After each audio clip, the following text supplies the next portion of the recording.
11 में कहा गया है कि संघ लोक सेवा आयोग के जो भी नौकरी करता है संघ लोक सेवा आयोग के द्वारा, उनकी नौकरी से आप ऐसे नहीं कि एक झटके में उनको नौकरी से निकाल दे, ठीक है। तो उनको ना क्या करना है, आप लोग को संरक्षण देना है। संविधान उन लोगों को क्या देता है, संरक्षण देता है। किसके तहत, 311 के तहत। इसलिए देखिएगा आईएएस अधिकारी जो डीएम एसपी होते हैं, इन लोगों को नौकरी से निकालना काफी टफ हो जाता है। जो डीएम वगैरह होते हैं, डीएम एसपी मजिस्ट्रेट, इन लोग को नौकरी से निकालना काफी टफ हो जाता है। क्योंकि अगर आपने यूपीएससी या स्टेट पीसीएस के थ्रू क्या लिया है, जॉब लिया है, तो आपके लिए संरक्षण का अधिकार किसमें है, 311 में है। किसमें दिया गया है, 311 में दिया गया है, ठीक है। तो संघ लोक सेवा आयोग या फिर जो भी राज्य लोक सेवा आयोग है, इनके कर्मचारियों का संरक्षण आपसे पूछ चुका है कि संघ या राज्य लोक सेवा आयोग के कर्मचारियों का संरक्षण आर्टिकल संख्या कितना में दिया गया है, तो आर्टिकल संख्या 311 में दिया गया है। किसमें दिया गया, 311 में। अब हम चलते हैं 312, उसके बाद चलेंगे 315। देखिए 312 में क्या कहा है, तो इसको पहले समझते हैं। अखिल भारतीय सेवा क्या होती है। 3 टाइप की नौकरी को ध्यान से समझिए। ये 3 नौकरी, एक होती है अखिल भारतीय सेवा, अखिल भारतीय सेवा, अखिल भारतीय सेवा। सेवा का अर्थ होता है नौकरी, सर्विस, अंग्रेजी में कहते हैं सर्विस। ऑल इंडिया सर्विस, इसे क्या कहेंगे, ऑल इंडिया सर्विस। एक होता है केंद्रीय सेवा, केंद्रीय सेवा, सेंट्रल सर्विस, केंद्रीय सेवा, सेंट्रल गवर्नमेंट का नौकरी, सेंट्रल सर्विस। और एक होता है राज्य सेवा, राज्य सेवा, state service, state service, state service. देखिए इन तीनों में मेन अंतर क्या होता है। इसमें होता है जो अखिल भारतीय सेवा होती है, इसमें आपकी नियुक्ति करती है केंद्र सरकार, आपकी नियुक्ति करती है केंद्र सरकार और भेज देती है राज्य सरकार के पास कि जाइए उस राज्य में ड्यूटी कीजिएगा और उसी राज्य से सैलरी ले लीजिएगा। जैसे आईएएस अधिकारी, आईएएस अधिकारी को सेंट्रल गवर्नमेंट नियुक्त करती है, ट्रेनिंग दे देती है, सेंट्रल गवर्नमेंट ट्रेनिंग दे दी। अब उसका कैडर डिसाइड करेगी कि किस स्टेट में उसे भेजना है। गुजरात में भेजेगी, कहेगी जाओ गुजरात में सर्विस करो, गुजरात में नौकरी करो, वहीं से सैलरी ले लेना। तो ऐसी नौकरी जिसे केंद्र सरकार नियुक्त करती है और केंद्र सरकार ट्रेनिंग देती है, लेकिन वह व्यक्ति आके राज्य सरकार के डिपार्टमेंट में सेवा देता है और राज्य सरकार से सैलरी लेता है, ऐसी नौकरी को अखिल भारतीय सेवा कहते हैं। यह भारत में सबसे पावरफुल जॉब है, क्योंकि वह राज्य सरकार उस अधिकारी को कुछ समय के लिए सस्पेंड कर सकती है, लेकिन हमेशा के लिए नौकरी से निकालने का अधिकार उसे नहीं होता है, अर्थात बर्खास्त यानी उसको टर्मिनेट नहीं कर सकती है। इतना पावर होता है। अखिल भारतीय सेवा में सैलरी राज्य सरकार देती है, लेकिन नियुक्ति कौन करती है, केंद्र सरकार। सबसे पावरफुल होता है। इसमें कौन कौन आएगा अखिल भारतीय सेवा में, तो देखिए ध्यान से।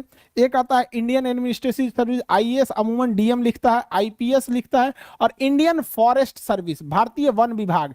इंडियन फॉरेस्ट सर्विस को रखा गया किसके, कब, 1966 में। क्यों, क्योंकि हमें उस समय आभास हो गया कि जंगलों की कटाई इतनी तेजी से चल रही है कि छोटे मोटे कर्मचारियों को वहां के ठेकेदार, विधायक उधायक डरा धमका मिला उला के कटवा लेते हैं सब पेड़ वगैरह। तो वहां आभास हुआ कि एक ऐसे अधिकारी की जरूरत है जो राज्य सरकार या लोकल लोगों से उतना न डरे। आईएएस जो होता है ना, ये कार्मिक मंत्रालय इसको कंट्रोल करती है, इसे गृह मंत्रालय कंट्रोल करती है, और इसे पर्यावरण एवं वन मंत्रालय कंट्रोल करता है। आईपीएस की ट्रेनिंग किस शहर में, हैदराबाद। आईएएस की ट्रेनिंग किस शहर में, आईएएस की ट्रेनिंग, आईएएस की ट्रेनिंग मसूरी में। और आईएफएस की ट्रेनिंग कहां होती है, IFS Indian forest service, Dehradun. केंद्रीय सेवा में केंद्र सरकार नियुक्त करती है और केंद्र सरकार अपने पास रख लेती है। केंद्र सरकार नियुक्त करती है और केंद्र सरकार अपने पास रख लेती है। यह होता है केंद्रीय सेवा। जैसे रेलवे, रेलवे में नियुक्ति कौन करेगा, केंद्र सरकार। ट्रेनिंग कौन देगा, केंद्र सरकार। भेज कहां देगा, रेलवे डिपार्टमेंट में। रेलवे डिपार्टमेंट किसका, केंद्र सरकार का। सैलरी कौन देगा, केंद्र सरकार। अगर आपको राजदूत बना के अमेरिका भेज दिया जाता है, अगर आपको राजदूत बना के अमेरिका भेज दिया जाता है, तो नियुक्ति कौन करेगी, केंद्र सरकार। किसके थ्रू, यूपीएससी के थ्रू नियुक्ति करेगी केंद्र सरकार और सैलरी देगी केंद्र सरकार। आपको कभी जापान, अमेरिका, रूस भेजेगी तो केंद्र सरकार के निर्देश पर जाएंगे। यूपीएससी में अगर आपको इंडियन पोस्टल सर्विस मिल गया या इंडियन रेवेन्यू सर्विस मिल गया, इंडियन रेलवे सर्विस मिल गया, तो ये सब केंद्रीय जॉब होते हैं। कौन से जॉब होते हैं, केंद्रीय जॉब। तो जरूरी नहीं कि यूपीएससी में आपको सब अखिल भारतीय सेवा मिल जाए। राज्य सरकार आपको नियुक्त करेगी, राज्य सरकार नियुक्त करेगी, राज्य सरकार ट्रेनिंग देगी और राज्य सरकार काम कराएगी आपसे और वेतन देगी। सारा चीज जब राज्य सरकार के अंडर में आ जाता है तो राज्य सेवा कहलाता है। क्या कहलाता है, राज्य सेवा। जैसे बिहार दरोगा, जैसे दरोगा का एग्जाम, दरोगा का वैकेंसी कौन निकालता है, राज्य सरकार। एग्जाम कौन लेगा, राज्य सरकार। ट्रेनिंग देगी राज्य सरकार। काम कराएगी राज्य सरकार, और उसके बाद से आपको सस्पेंडो कर देगी राज्य सरकार, निकाल के फेंकियो देगी राज्य सरकार, टर्मिनेट भी कर देगी राज्य सरकार। सबसे डरा हुआ यही वाला रहता है, सबसे डरा हुआ यही कर्मचारी रहता है, क्योंकि राज्य सरकार के अंडर में ही सब कुछ रहता है। अरे भैया हमरा उठा के मत फेंक दियो, समझ में आएगी नहीं? अब जैसे कोई केंद्र सरकार, कोई एसएससी से आया है और Indian service selection board, SSC service selection commission, तो ये होता है ना स्टाफ सिलेक्शन वाला, सर्विस सिलेक्शन नहीं जी, वो तो दूसरा होता है, एसएसबी हो जाएगा, एसएससी। अब उसमें आपको कोई इनकम टैक्स में इंस्पेक्टर बन के आए तो केंद्रीय नौकरी है, बिहार सरकार उसको सस्पेंड भले कर सकती है लेकिन नौकरी से हटा नहीं सकती है अगर कुछ गड़बड़ करेगा। हालांकि वो केंद्र सरकार का है, बिहार सरकार उसको कुछ टच भी नहीं करेगी, यूपी सरकार।